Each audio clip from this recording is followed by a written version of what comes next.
In questo video vi insegnerò una tecnica mista, cioè a dipingere un fiore con acquerello, foglia oro e abbinandoci anche la china. Il video integrale, se siete interessati, potete richiederlo cliccando sul primo link in descrizione. I materiali che ci occorrono sono la foglia oro e quindi il tappetino se ce l'avete, il coltello apposta per tagliare l'oro e l'oro esiste di vari tipi. Esiste la foglia oro, argento, logicamente questo si tratta di orone, non di oro zecchino puro. Esistono tra l'altro anche altre tipologie di fogli oro, esistono quelli che si chiamano foglia oro fiammata, che è molto particolare perché ha degli effetti luccicanti sul blu, sul rosso, sul verde, a seconda della tipologia di foglia che desiderate applicare. Io userò una foglia oro tradizionale, diciamo, il famoso orone. Occorre poi della colla apposta, che è una missione che serve, si può usare all'acqua, molto buona, che va stesa e poi applicato sopra l'oro. Bisogna aspettare però un po' di tempo che diciamo, la missione asciughi.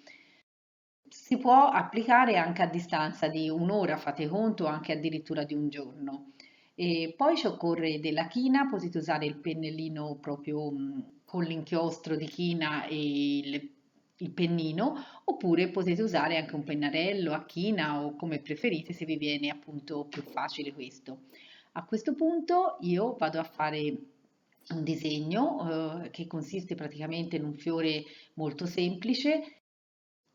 Il disegno che andrò a fare è un disegno comunque di fantasia, farò dei petali belli ampi e farò anche delle foglie che si trovano accanto, diciamo, a questi fiori, anche sono della sorta di papaveri però colorati con anche dei bocci. Il disegno va fatto non troppo pesante perché come sapete poi con l'acquerello quando andremo poi a dipingerlo, non bisogna far vedere insomma il sotto. A questo punto, fatto il disegno, poi vado a acquerellarlo. Come sempre con l'acquerello, procedo con un pennello da acquerello a bagnare intanto il fondo per avere un effetto più morbido e quindi poi prendo i colori in godè e in base ai colori che decido di fare, in questo caso opto per un viola e blu e inizio a mettere il colore. Come potete vedere il colore avendo la superficie bagnata sotto corre molto velocemente e riesco a sfumarlo e a fare gli effetti che desidero. L'altro fiore accanto lo faccio sul viola, ma uso anche un carminio e lo stesso discorso vado libera mettendo il colore e per caricamento aggiungo nuovamente il colore. Non sto attenta alle foglie, anche se le ho disegnate, perché avendo le foglie un colore più scuro, questo mi consente poi di poterci ridipingere sopra. Vado a fare il bocciolo al centro e quindi il bottone al centro e poi piano piano una volta che è un po' più asciugato, se no il colore mi si spanderebbe troppo, vado ad aggiungere altri dettagli. Ora il sotto diciamo è asciutto perché per quanto riguarda i gambi non posso permettermi che il colore si espanda troppo e il bocciolo vado a farlo alla stessa maniera, vedete, mettendo un colore e poi piano piano intensificando quando il colore è sempre più asciutto. Diciamo le rifiniture, come sempre vi ho spiegato, si fanno sempre con il colore più asciutto e non si dipinge poi bagnato su bagnato, altrimenti non potremo fare i dettagli ben precisi.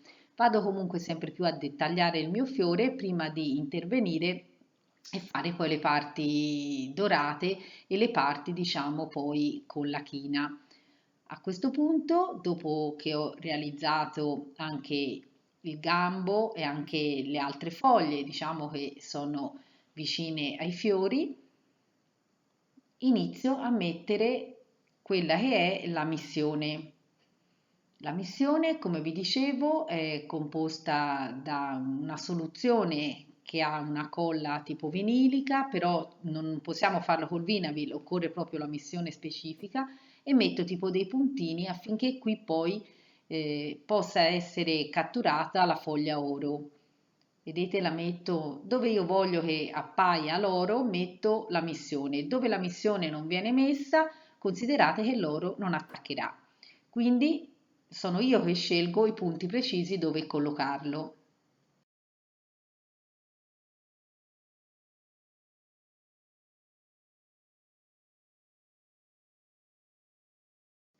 Ora dovrò attendere il tempo sufficiente affinché questa missione si asciughi, logicamente non prima di mezz'ora.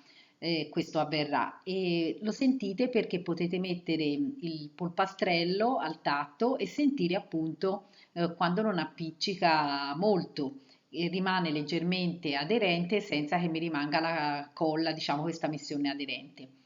Nel frattempo che aspetto, io prendo un pennarellino a china e vado a fare dei tagli, scontornando in alcune parti molto delicatamente, non tutto, secondo i giochi di luce e di ombra.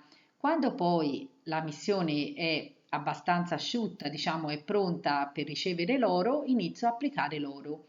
Posso usare anche pezzettini di oro che magari mi sono avanzati da un altro lavoro per mettere le parti più fine, oppure posso prendere proprio l'intera foglia, appoggiarla sopra e come potete vedere l'oro rimane attaccato solo dove io ho messo la missione sotto.